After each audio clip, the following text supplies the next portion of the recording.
오늘 성령 강림절 우리 주님 앞에 예배드리게 오신 여러분들을 환영합니다.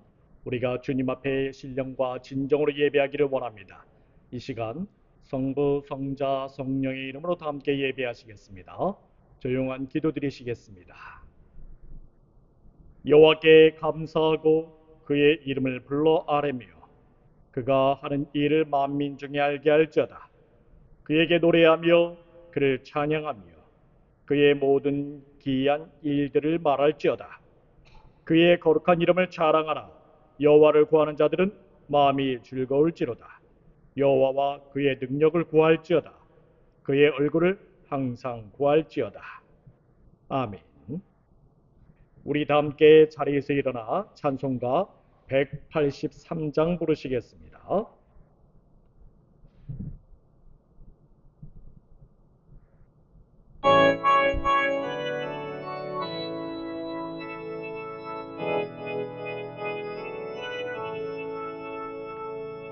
인들의 마른 불꽃이 시들은 너의 영혼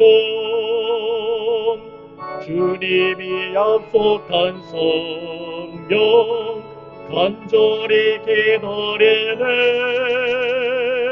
가물어 메마른 땅에 담배를 내리시듯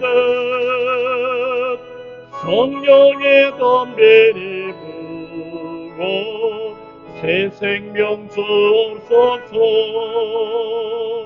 반가운 비소리 들려 산천이 춤을 추네 봄비로 내리는 성령 내게로 주옵소서 가물어 메마른 땅에 담배를 내리시듯 성령의 담배를 부어 새 생명 주소서 절따라 우로를 내려 조목이 무성하니 갈비판 내 심령 위에 성령의 부소서 가물어 메마른 땅에 담배를 내리시듯 성령의 담배를 부어 새 생명 주옵소서 참되신 사랑의 온연 어길 수에서 오려 오늘의 흡족한 은혜 주실 줄 믿습니다 가물어 메마른 땅에 담배를 내리시듯 성령의 담배를 부어 새 생명 주옵소서 아멘.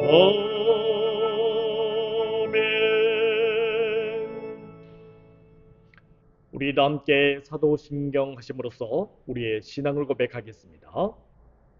전능하사 천지를 만드신 하나님 아버지를 내가 믿사오며 그 외아들 우리 주 예수 그리스도를 믿사오니 이는 성령으로 잉태하사 동정녀 마리아에게 나시고 본디오 빌라도에게 고난을 받으사 십자가에 못 박혀 죽으시고 장사한 지 사흘 만에 죽은 자 가운데서 다시 살아나시며 하늘에 오르사 전능하신 하나님 편한 자 계시다가 저리로서 산자와 죽은 자를 심판으로 오시리라. 성령을 믿사오며 거룩한 공예와 성도가 서로 교통하는 것과 죄를 사하여 주시는 것과 몸이 다시 사는 것과 영원히 사는 것을 믿사옵나이다. 아멘. 우리 다 함께 교독을 하시겠습니다. 135번 성령 강림으로 같이 교독하시겠습니다. 그의 위에 여호와의 영, 곧 지혜와 총명의 영이요 모략과 재능의 영이요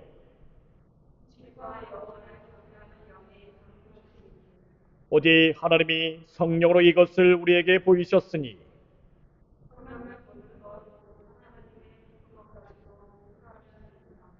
오직 성령이 너희에게 임하시면 너희가 권능을 받고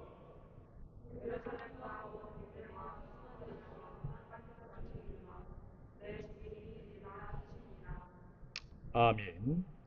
우리 다 함께 찬송가 1장으로 송영하시겠습니다.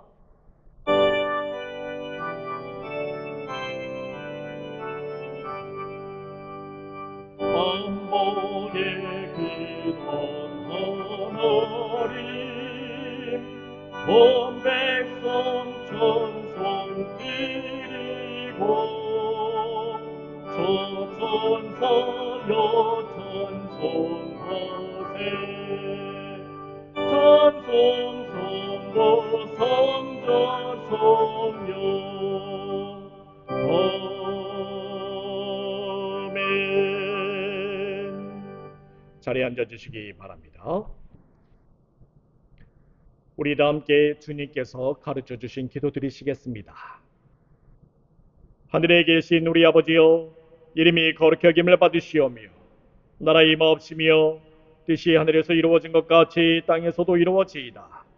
오늘날 우리에게 일용할 양식을 주옵시고 우리가 우리에게 죄진 자를 사하여 준 것 같이 우리 죄를 사하여 주옵시고 우리를 시험에 들게 하지 마옵시고 다만 악에서 구하옵소서.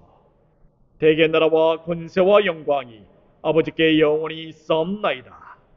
아멘. 성경 말씀 봉독하겠습니다. 누가복음 2장 22절에서 24절까지의 말씀입니다. 누가복음 2장 22절에서 24절까지의 말씀 제가 받들어 봉독하겠습니다. 모세의 법대로 정결 예식의 날이 참에 아기를 데리고 예루살렘에 올라가니 이는 주의 율법에 쓴 바 첫 해에 처음 난 남자마다 주의 거룩한 자라 하리라 한 대로 아기를 주께 드리고 또 주의 율법에 말씀하신 대로 산비둘기 한 쌍이나 혹은 어린 집비둘기 둘로 제사하려 함이더라. 아멘. 오늘 말씀은 하나님께서 기쁘게 받으실 만한 예배라는 제목을 가지고 주님의 말씀을 증거하겠습니다. 목자들은 자신들의 임무를 모두 마치고 이제 그들이 있는 곳으로 돌아가게 되었습니다. 그들은 마치 천군 천사들이 찬송을 하듯이 그들도 듣고 본 모든 것을 통해 하나님께 영광을 돌리고 찬송하며 돌아간 것입니다. 물론 목자들이 이렇게 자신들의 집으로 돌아가 버리게 된다면 탄생하신 예수님께 집중하고 예언의 말씀대로 성취되고 있는지 확인할 길은 없습니다. 그렇게 된다면 목자들도 역시 그들의 삶의 미래를 예견하거나 그들의 미래의 삶을 준비하거나 미래의 삶에 대한 결과를 확인하기도 어렵습니다. 그러나 목자들과 예수님은 비록 멀리 떨어지게 되었지만 목자들은 예수님에 대한 소식을 들으면 되는 것입니다. 목자들은 예수님의 사역을 소식을 들을 때마다 하나님께 영광을 돌리고 찬송하면 되는 것입니다. 하나님께 영광을 돌리는 일과 찬송하는 것은 일회성에서 그치지 않습니다. 말씀이 들려질 때마다 자주 하나님께 찬송과 영광을 돌릴 수 있어야 합니다. 그리할 때 우리도 미래를 준비할 수 있습니다. 우리도 미래를 내다볼 수 있습니다. 그리할 때 우리의 미래의 결과를 확인해 볼 수 있습니다. 우리는 예수님의 할례와 그의 이름을 통해서도 하나님께 영광이 되고 찬송이 되는 것을 확인해 볼 수 있습니다. 예수님은 난지 8일이 되게 되었을 때에 할례를 받게 되었습니다. 본래 할례라는 것은 무엇입니까? 이제 하나님의 백성으로서 이스라엘 공동체 안에 편입된 의식으로서 할례를 통해 공식적으로 이제 그 공동체 안에 속하게 되었음을 의미하고 있습니다. 하지만 예수님께서는 난지 8일밖에 되지 않았기 때문에 예수님이 비록 나사렛 동네의 그 공동체에 속해 됐지만 예수님은 나사렛에 돌아가지 못했습니다. 그렇기 때문에 예수님은 베들레헴에서 할례를 받을 수밖에 없었지요. 그러나 베들레헴에서 예수님을 할례를 행했다는 것, 그것은 예수님 또한 다윗의 자손임을 확실히 증명하는 것입니다.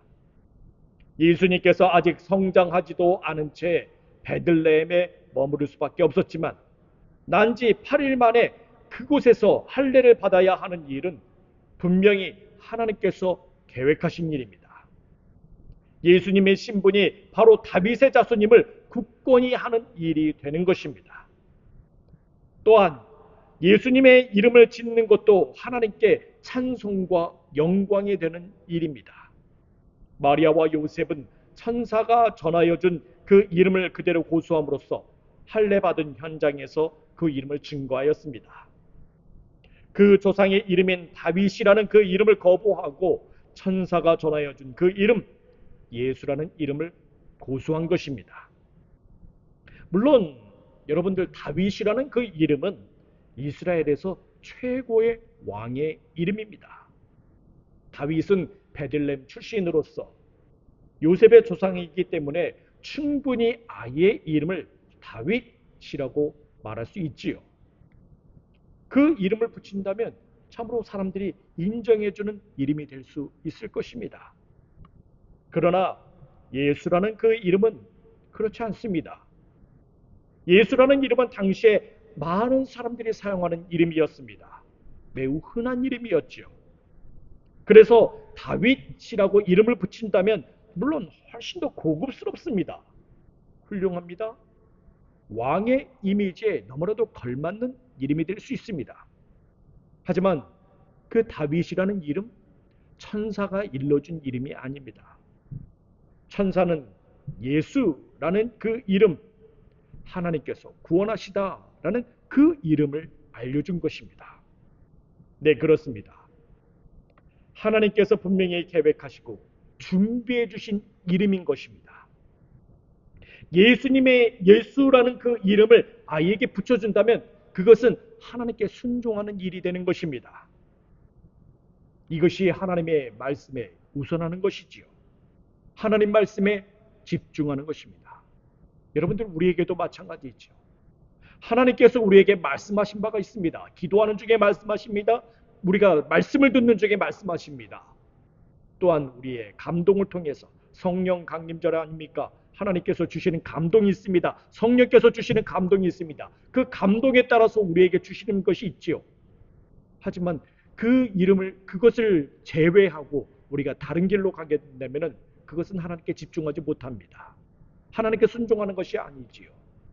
우리가 그것이 비록 하나님께서 주신 것으로서 흔하디 흔한 것이고 너무나도 평범한 것일 수 있지만 그것에 대해서 우리가 집중하고 그것에 대해서 우리가 순종하게 된다면 그것이 바로 하나님을 따르는 것입니다.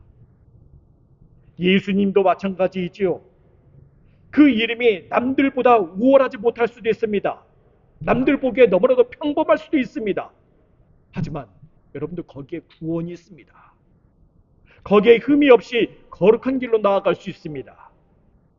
거기에서 하나님께서 주신 언약을 이루어낼 수 있습니다. 그에 따라 마리아는 역시 다른 사람들이 늘 하던 대로 이제 모세의 법에 따라서 정결 예식을 행하기 위해 예루살렘으로 올라가게 됩니다. 22절 말씀 보도록 하겠습니다. 모세의 법대로 정결의 예식의 날이 참에 아기를 데리고 예루살렘에 올라가니. 자, 여러분들, 우리는 여기에서 가장 우선적으로 베들레헴에서 예루살렘까지의 거리를 좀 생각해 볼 수 있습니다. 일단 두 도시 간의 거리는 약 10km, 마일로 얘기하면 6.25마일 정도 되는 그런 거리에 떨어져 있습니다. 베들레헴에서 예루살렘은 비교적 가까운 거리에 있는 것이지요. 물론 우리가 성지 순례를 갈 때 지금은 베들레헴과 예루살렘이 아예 다른 국가로 되어 있습니다. 베들레헴이라는 것은 요르단 서안 지구에 위치해 있지요. 우리가 익히 알고 있는 대로 예루살렘은 당연히 이스라엘에 위치해 있습니다. 그래서 지금은 이 두 도시를 오고 갈 때 반드시 여권에 스탬프를 찍어야만 합니다.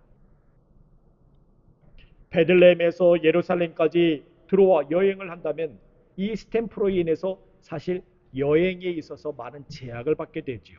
이스라엘을 좀 여행하기가 어렵습니다.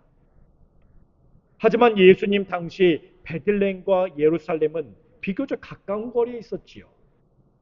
이스라엘이라는 한 나라 안에 이렇게 위치해 있어서 그 두 도시 간에 오고 가는 길이 너무나도 편리했습니다. 그러나 나사렛에서 예루살렘까지의 거리는 사뭇 다릅니다. 우리가 구글 맵으로 검색을 해보니 146km 떨어져 있다고 나옵니다. 자동차로만 1시간 43분이 걸린다고 나오지요. 만일 이 거리를 사람이 직접 걸어가게 된다면 약 32시간 정도 걸린다고 나옵니다. 하루하고 한 반나절 정도 걸리는 시간입니다. 그런데 여러분들, 과거 2000년 전에 나사렛에서 예루살렘까지 가야 된다. 그것은 상당히 먼 거리일 수 있습니다. 그때 당시에는 족장들이 걸어다니는 길이 있었어요. 족장만 걸어다녀야 돼요, 거기는. 그런데 그 길을 갖다가 일반 사람들은 걸어갈 수 없습니다. 짧은 거리이지만 족장들이 걸어가야 되는 그 길을 통해서 가야 한다면은 여러분들 그 짧은 거리도 상당히 먼 거리가 될 수밖에 없어요. 그런데 이 나사렛에서 예루살렘까지 가야 한다? 족장들이 걸어다니는 길이 있어요. 그 길은 절대 걸어갈 수 없습니다. 그리고 또 가지 말아야 될 길이 또 하나 있습니다. 그것은 사마리아 땅을 거쳐서 가면 안 돼요. 사마리아 땅은 이방인들이 살고 있는 곳이라서 유대 사람들은 절대 사마리아 땅을 거쳐서는 안 되는 것입니다. 그래서 족장들이 다니는 길과 사마리아 땅을 그 제외를 하게 된다면 거리가 굉장히 멀어집니다. 146km가 되는 그 거리가 이게 넓어져서 길어져서 230km를 걸어가야 되는 거리가 되는 것이죠. 당시에는 도로 상태도 별로 좋지 않습니다. 일반인들이 그래서 이 거리를 걸어가야 된다면 약 10일 정도가 소요가 됩니다. 이와 같은 거리를 두고 만일 나사렛에서 예루살렘까지 정결례를 행하기 위해서 마리아가 거기를 걸어간다? 여러분들, 마리아는 지금 어떤 상태입니까? 아기를 낳은 몸이지요. 더불어서 아기까지 데리고 가야 됩니다. 여러분들 10일 동안 아기를 낳자마자 그 아기를 데리고 거기를 가야 된다. 나귀를 탈 수 있겠지요. 하지만 이 거리를 정말 걸어가야 된다면 몸이 완전히 망가질 것입니다. 나귀를 타더라도 몸은 망가질 대로 망가질 것입니다. 그러나 지금 마리아와 요셉은 어디에 있습니까? 나사렛에 있습니까? 아니지요. 베들레헴에 있습니다. 정결례를 행하러 가는 예루살렘으로 가는 길. 여러분들 얼마나 짧은 거리입니까? 10km면 된다니까요. 이것이 얼마나 하나님의 신묘막측한 일입니까? 마리아와 요셉은 먼 거리를 여행하지 않아도 됩니다. 비록 아기는 마구간에서 나왔지만 정결례를 행하기 위해 먼 거리를 여행하지 않아도 되는 것입니다. 자, 이렇게 마리아와 요셉은 아기를 데리고 베들레헴에서 예루살렘으로 향하게 됩니다. 여기에서 모세의 법에 따른 정결례, 사실은 마리아를 위한 것이지요. 남자 아기를 낳으면 산모는 정결례를 행해야 되는데 이것이 레위기 12장 6절에 나와 있습니다. 아들이나 딸이나 정결하게 되는 기한이 차면 그 여인은 번제를 위하여 1년 된 어린 양을 가져가고 속죄제를 위하여 집비둘기 새끼나 산비둘기를 회막문 제사장에게로 가져갈 것이요 라는 말씀이 있습니다. 일반적으로 여인이 아이를 낳게 되면 이것을 산모라고 얘기하죠. 산모가 이제 아이를 낳게 되면 7일 동안 부정하게 됩니다. impurity 돼요. 그리고 8일째 되는 날에 남자 아이를 데리고 아이의 포피를 베어냅니다. 그리고 33일이 지나게 되면은 비로소 여자들이 하혈을 하잖아요. 산혈을 한다고 얘기해요. 아이를 낳았을 때 이 산혈이 비로소 깨끗하게 됩니다. 산혈이 그친다는 얘기지요. 그렇게 정결하게 되기 전까지는 절대 산모는 성물을 만지거나 성소에 들어가서는 안 됩니다. 여자 아이를 낳는 경우 이것은 남자 아이하고 좀 더 다릅니다. 일단은 남자 아이는 7일 동안 부정하게 됐다고 얘기했잖아요. 그런데 여자 아이를 낳게 되면 14일 동안 부정하게 됩니다. 그리고 66일이 지나야만 산혈이 깨끗하게 되는 것이지요. 여기에서 마리아는 남자 아이를 낳았지요. 그래서 7일 동안 부정하게 되고 33일이 지난 후에 예루살렘에 가서 속죄제를 가지고 정결례를 행할 수 있는 것입니다. 거기에 더불어서 요셉과 마리아는 아이를 낳았는데 그 아이가 맏아들이에요. 첫 번째 아들입니다. 그래서 이 첫 번째 아들이기 때문에 반드시 이 아들 또한 예루살렘 성전에 가서 하나님 앞에 보여야만 했습니다. 23절 말씀 보도록 하겠습니다. 이는 주의 율법에 쓴 바 첫 해에 처음 난 남자마다 주의 거룩한 자라 하리라 한 대로 아기를 죽게 드리고, 이 말씀은 본래 출애굽기 13장 2절 말씀에 나와 있습니다. 이스라엘 자손 중에서 사람이나 짐승을 막론하고 태에서 처음 난 모든 것은 다 거룩히 구별하여 내게 돌리라. 이는 내 것이니라 하시니라는 말씀에서 볼 수 있습니다. 본래 이 말씀은 무교절이라는 그 명절에서 처음으로 유래된 것입니다. 무교절은 어떤 것입니까? 이스라엘 백성들이 애굽에서 나오게 될 때 10번째 재앙하고 연결되어 있습니다. 하나님께서는 애굽의 모든 장자, 첫 난 아들, 그 아들들을 치셨습니다. 죽였지요. 이때 이스라엘 백성들이 애굽에서 빠져나오게 됩니다. 빠져나오는데 그냥 나옵니까? 급하게 빠져나왔어요. 그때 이스라엘 백성들이 먹을 것을 챙겨 나옵니다. 그것이 무엇입니까? 누룩을 넣지 아니한 반죽을 들고 나옵니다. 이것이 바로 무교병인 것이지요. 여기에서 이 10번째 재앙 중, 하나님의 10가지 재앙 중에서 10번째 재앙은 장자의 죽음과 연결되어 있는데, 이로 인하여서 이스라엘 백성들은 구원을 받게 됩니다. 우리가 예전에도 한번 말씀해 드렸다시피 구원이라는 것은요, 심판과 항상 같이 가게 되어 있어요. 심판이 있으면 거기에는 구원이 있습니다. 구원이 있으면 거기는 반드시 심판도 있지요. 애굽의 심판이 내리게 되었을 때 이스라엘 백성들은 구원이 있었습니다. 하나님께서는 애굽의 장자를 치심으로써 이스라엘 백성들을 애굽에서 나올 수 있도록 하셨고, 비로소 이스라엘 백성들은 애굽의 종살이에서 종지부를 찍게 됩니다. 그런데 하나님께서는 이스라엘 백성들에게 율법 하나를 주시지요. 그것은 사람이나 짐승이나 막론하고 처음 난 것, 태에서 처음 난 것을 하나님께 돌리라는 말씀이었습니다. 하나님께서는 그들에게 처음 난 것을 바치라고 말씀하신 이유가 있습니다. 이것을 반복하라는 것입니다. 반복은 무엇입니까? 잊어버리지 말라는 것이죠.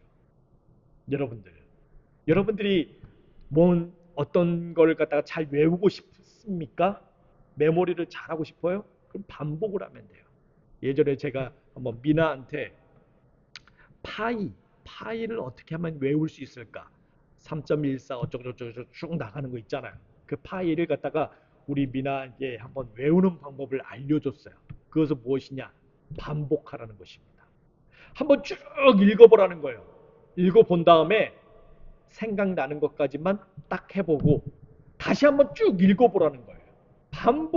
반복하고 다시 생각나는 것을 한번 자기가 써보고 다시 반복하고 또 써보고 읽어보고 또 써보고 이것을 반복하게 되면 어느 정도 파이가 잘 외워지게 되는 것입니다.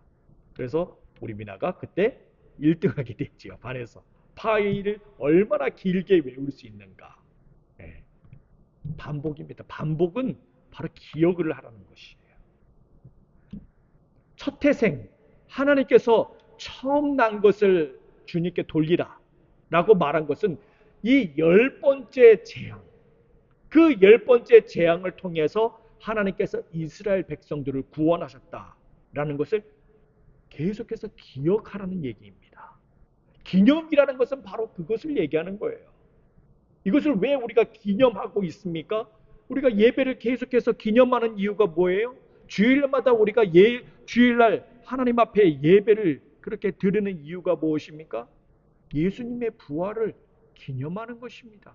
기억하는 거예요. 계속해서 예수님의 부활을 체험하는 것입니다. 첫 태생을 바치라고 말씀하시는 것은 바로 이 출애굽의 역사를 절대 잊어버리지 말라는 것이에요. 또한 하나님의 구원의 역사는 이 첫 태생을 바침으로써 그 구원이 지금도 이루어지고 있음을 말씀하고 있는 것입니다. 네, 그렇습니다. 하나님께서 첫 태생을 바치게 함으로써 출애굽의 구원의 역사를 지금도 반복하고 계심을 여러분들 믿으시길 바랍니다. 그 말씀을 기억하고 그것을 기념하는 자에게 하나님께서는 구원을 내려주시는 것입니다. 물론 사람의 첫 태생을 바치라는 것, 사실은 짐승의 제물처럼 그렇게 바치라는 것은 아닙니다. 이것은 사무엘을 구별하여 하나님의 섬기는 종으로 드렸듯이 우리도 그런 식으로 하나님 앞에 드리라는 것이지요. 사무엘의 경우 어떻습니까? 사무엘의 어머니 한나는 아이를 낳지 못하는 연고로 하나님 앞에 목 놓아 울며 기도하였습니다. 그녀는 기도하면서 이렇게 서원을 하지요. 만일 하나님 저에게 아이를 갖게 된다면 제가 하나님 앞에 이 아이를 나시린으로 바치겠습니다 라고 말하였습니다. 그리고 마침내 그녀는 아기를 낳게 되었고 엘리 제사장이 있는 실로 성전에 가서 이 아이를 바치기로 합니다. 그때부터 아이는 이제 실로 성전에 머물면서 하나님께 바쳐진 아이가 된 것이지요. 엘리를 이어서 제사장이 되는 것입니다. 이렇듯 예수님도 마찬가지이지요. 예수님께서 예루살렘에 가야 했던 것, 그것은 하나님 앞에 바쳐지기 위함이었습니다. 하나님의 거룩한 자로서 오직 하나님만을 섬기기로 특별히 구분하는 것입니다.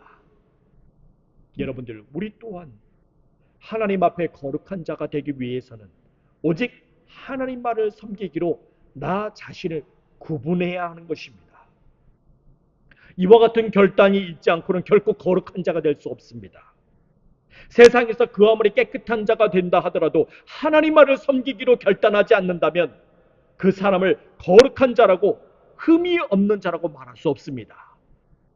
우리의 거룩함은 어디에서 나타납니까? 오직 하나님만을 섬기기로 결단하는 데서 우리의 거룩함이 나타나게 됩니다.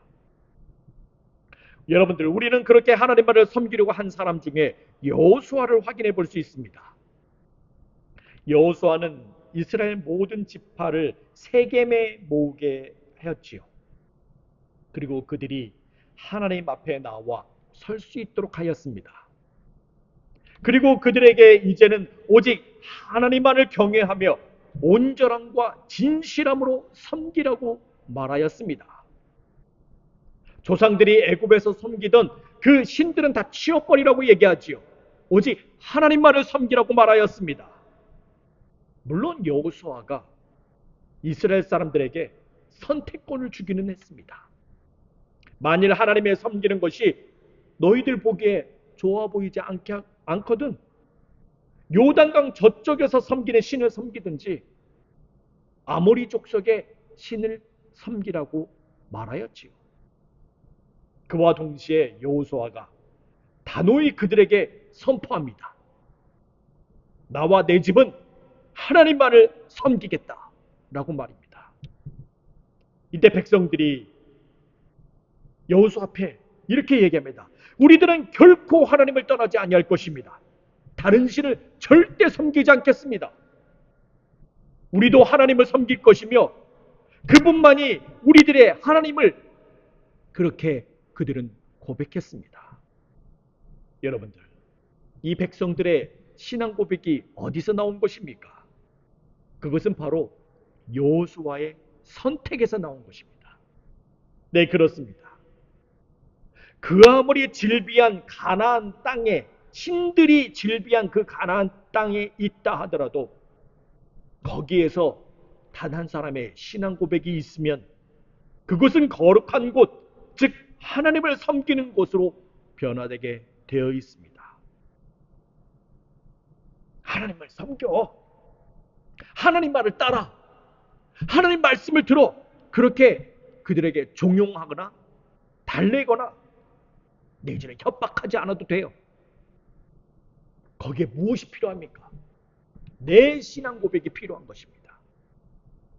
내 자신을 하나님만을 섬기기로 내 자신을 구별하면 되는 것입니다. 그렇게 되면 그곳은 거룩한 곳이 됩니다. 여러분들, 참 우리가 기독교인으로서 세상 밖으로 나가면은 정말 하지 말아야 될 것들을 많이 접하게 되지요. 가장 중요한 문제가 무엇입니까? 술자리입니다. 술자리. 기독교인들은 술을 마시면 안 돼요. 그럼에도 불구하고 사람들은 얘기합니다. 한 잔 받아. 나도 교회 다녀봤어. 나도 교회 집사야, 권사야, 장로야. 괜찮아, 한 잔 받아. 괜찮아.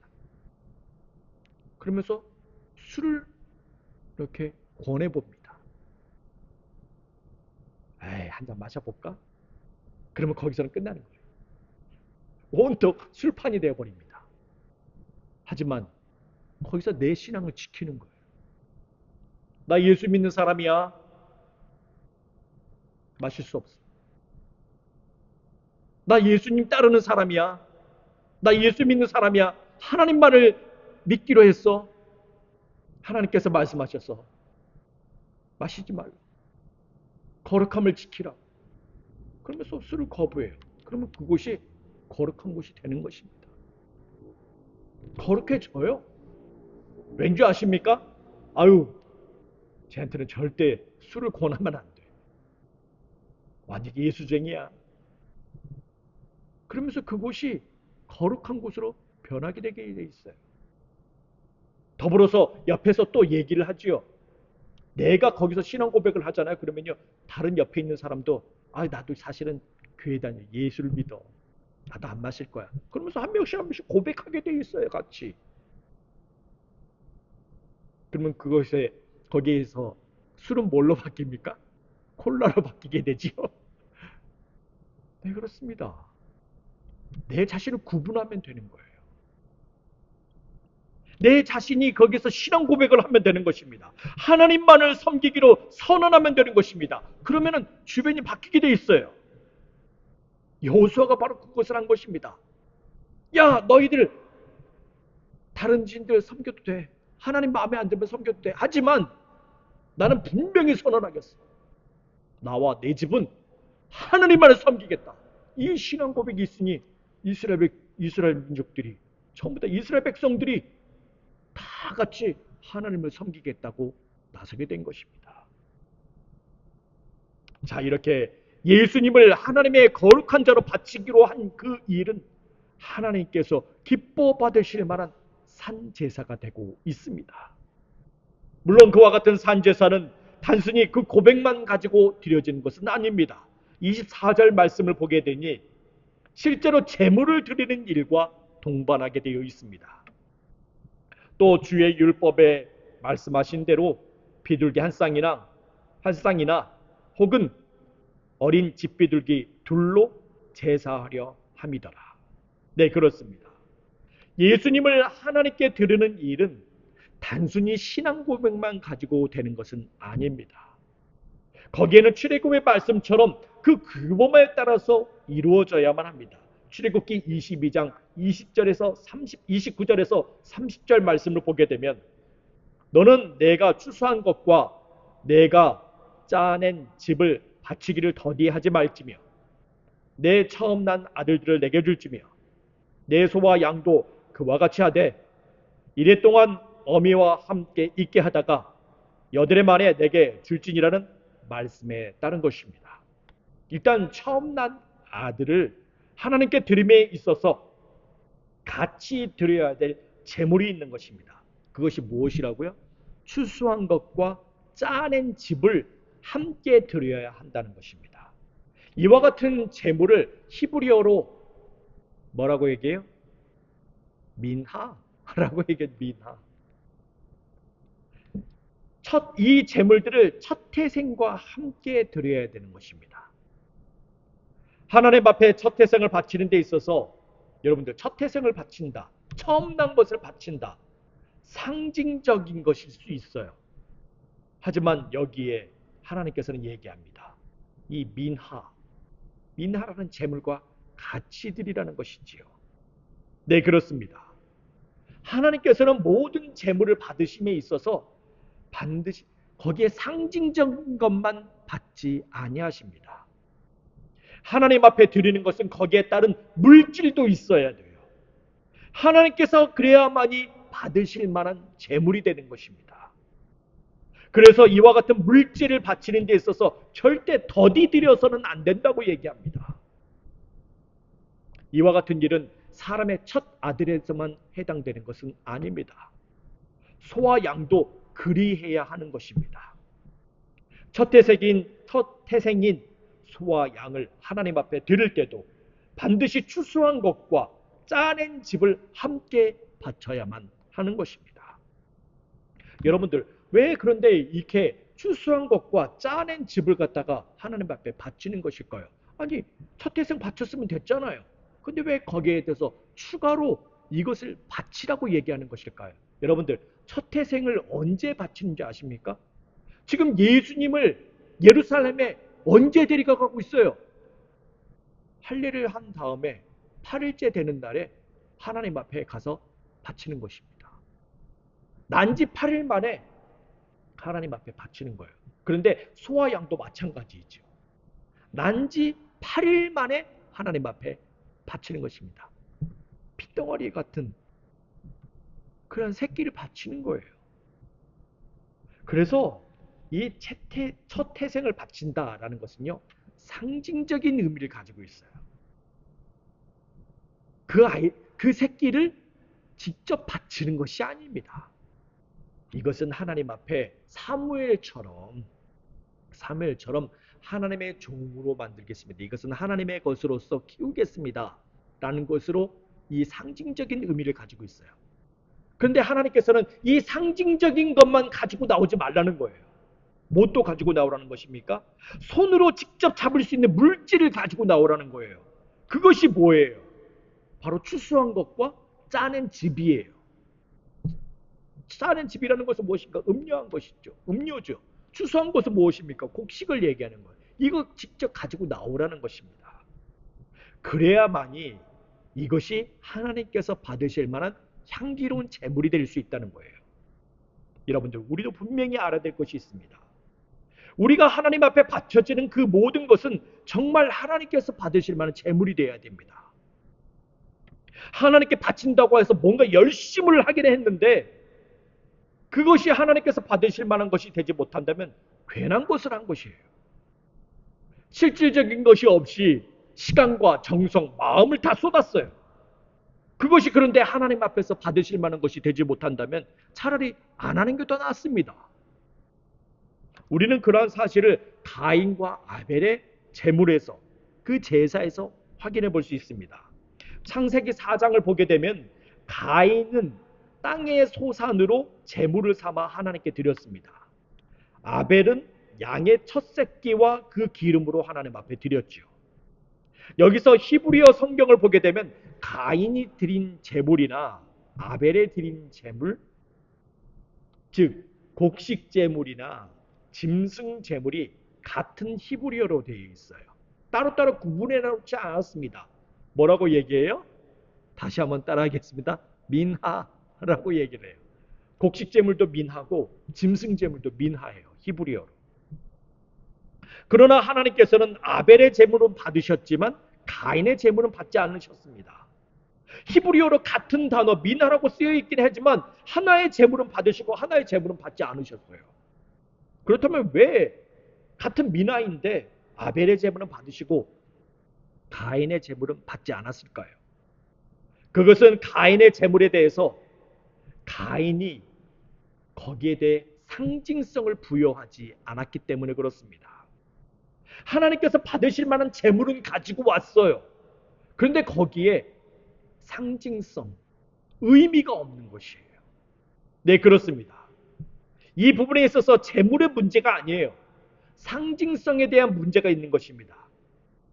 즉, 첫 태생을 바쳐야 된다라는 하나님께서 분명히 그것을 얘기하셨는데 가인이 가지고 온 것은 처음 난 곡식이 아니었어요.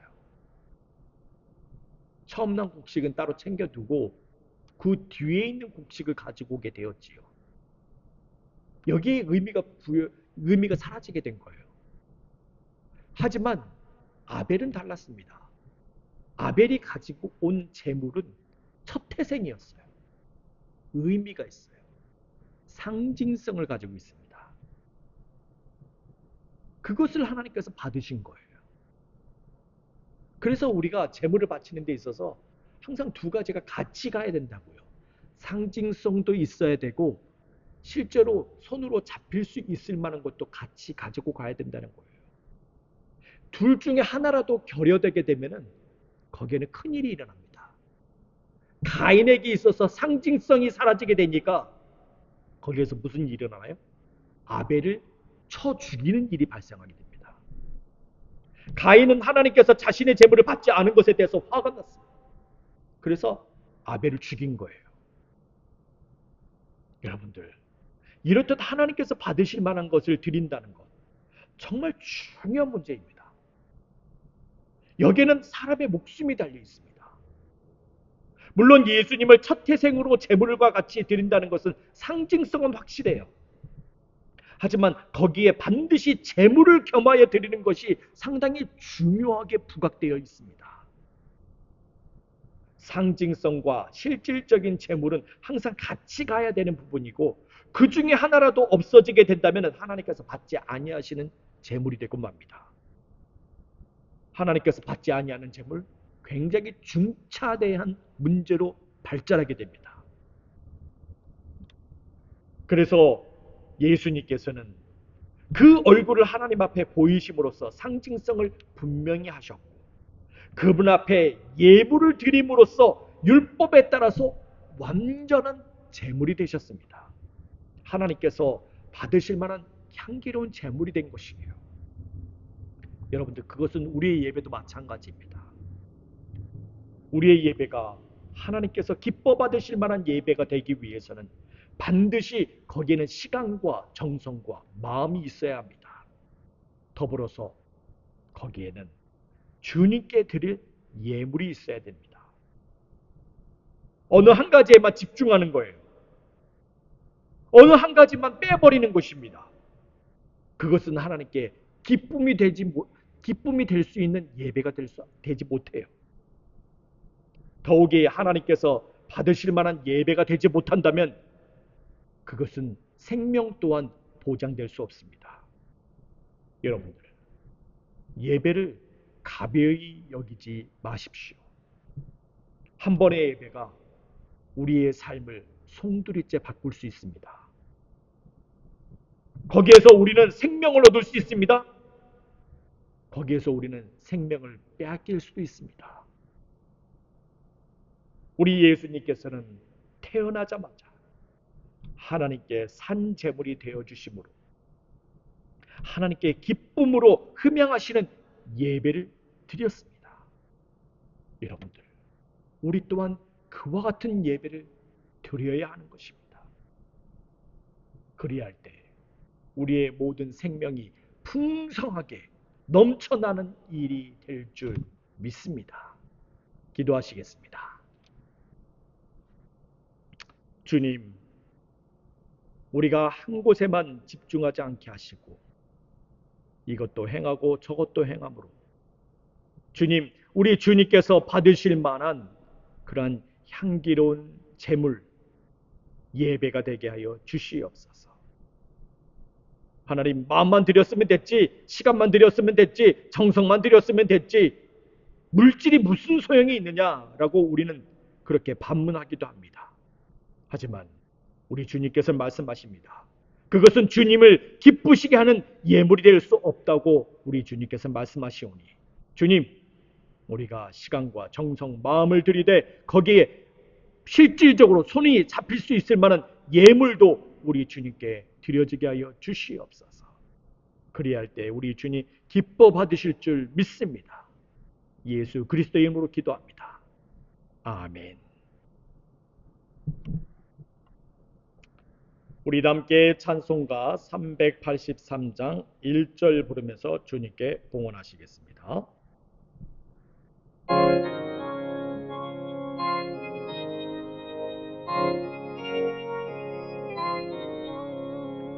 은혜 들어 산을 보니 도금 어디서나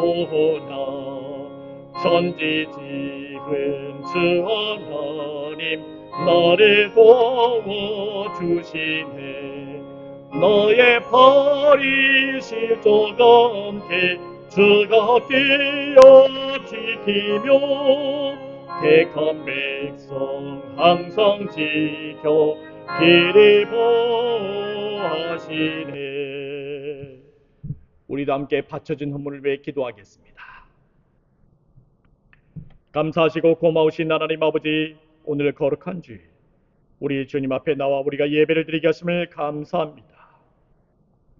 오늘 주신 은혜에 따라 11조와 감사와 주일 연보를 바쳤습니다. 우리가 이 물질을 바칠 수 있도록 믿음과 힘을 주심에 감사합니다. 이 물질을 주님 앞에서 기뻐하며 감사하며 드렸사오니 우리 주님 받아 주시옵소서. 그리고 이 거룩하고 복된 주일에 우리의 모든 일을 풍성하게 하시며 평강이 넘치게 하여 주시옵소서. 주님, 우리가 하나님께서 기쁘게 받으실 만한 예배를 드리기를 원합니다. 그저 상징적인 것만 추구하면서 의미만 부여하는 것이 아니라 물질도 함께 드리는 예물이 있게 하여 주시옵소서.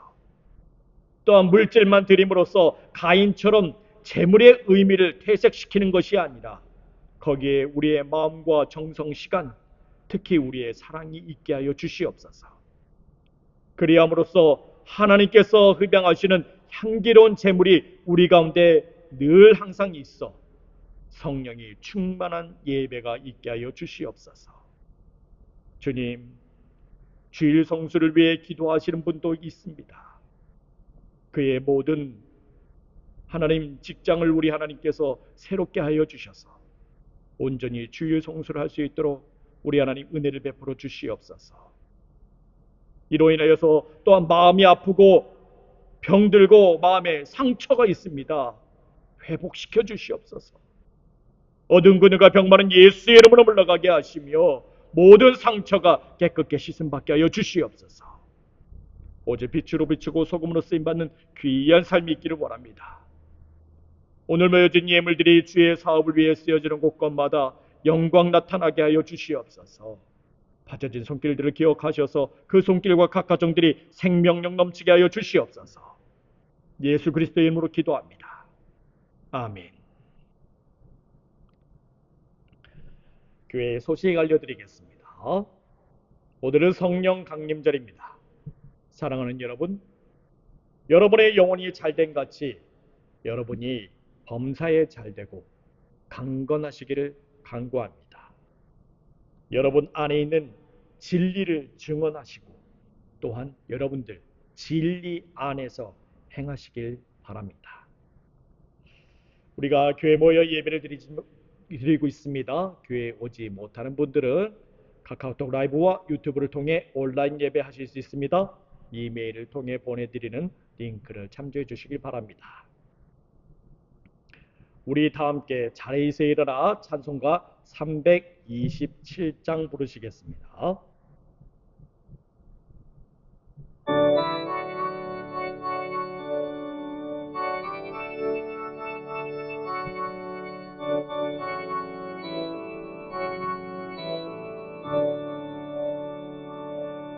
주님 뜻이와 편 믿음 얻기 위해 너른 정성껏 기도했나. 주의 제단 앞에 모두 바치기 전 복을 받을 줄 생각나라. 주의 재단에 선제서 드린 후에 주의 몸을 주장하리. 주의 뜻을 따라 그와 동행하면 영생 복나기 누리겠네.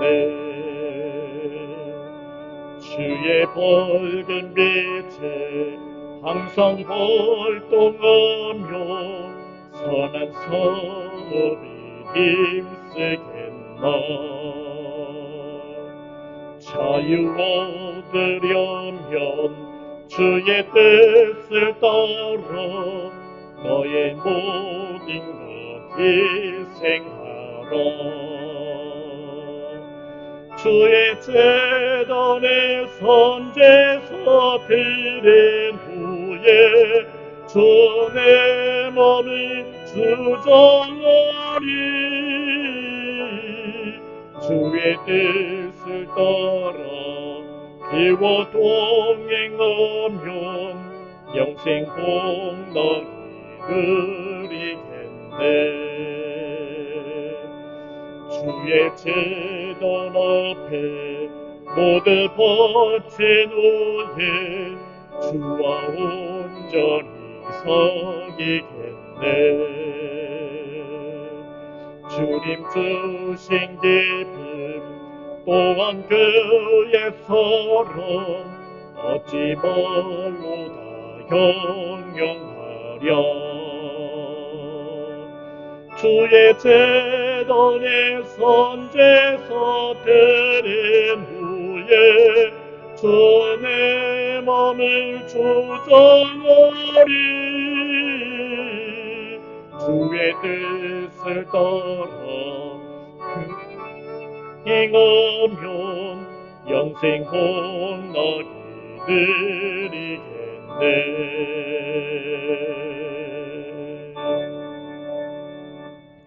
우리 함께 기도하겠습니다.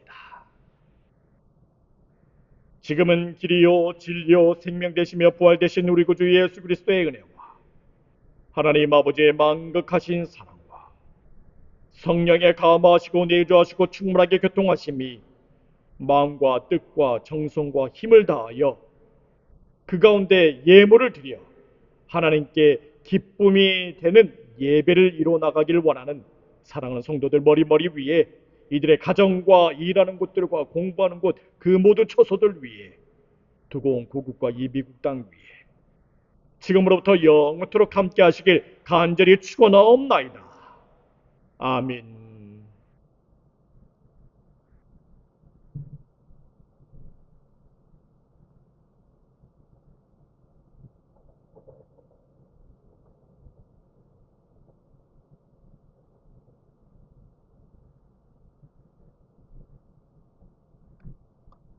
감사합니다. 예배 마쳤습니다.